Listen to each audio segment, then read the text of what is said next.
Aux frontières de la photographie, de l'installation et de la performance, l'artiste chinois Gao Bo est né en 1954. Son œuvre reste profondément marquée par plusieurs voyages au Tibet. La Maison européenne de la photographie lui consacre une grande rétrospective, de ses premiers portraits jusqu'à ses recherches conceptuelles et plastiques. Ses offrandes, c'est le titre de l'exposition par Stéphane Cornic. Il a un bélier dans son atelier. Est passé par l'agence de photographes Vue et parle français, l'artiste chinois Gao Bo est exposé à la Maison européenne de la photographie. Cet artiste complet s'exprime par l'action, l'installation et la photographie. Mais chez Gao Bo, la photographie est souvent partiellement masquée ou brûlée.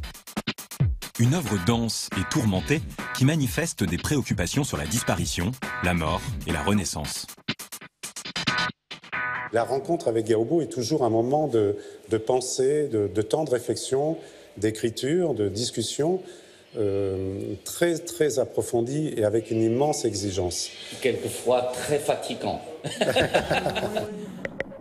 Empli de spiritualité, Gao Bo fournit un travail indissociable de sa vie.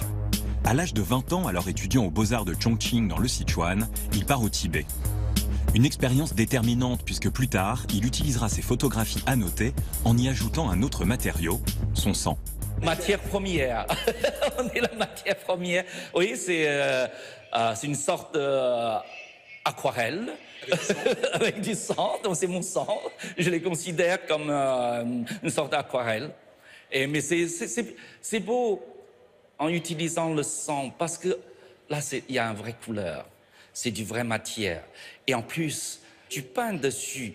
Et toutes les traces que tu as laissées sur le papier, sur la feuille, ça continue à vivre, parce que ça change. C'est au Tibet que j'ai compris.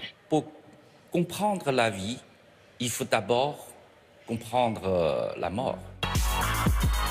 La dualité, la vie et la mort transparaissent dans toute son œuvre, puisque Gao Bo puise au plus profond de son histoire personnelle, comme le traumatisme du suicide de sa mère à 8 ans.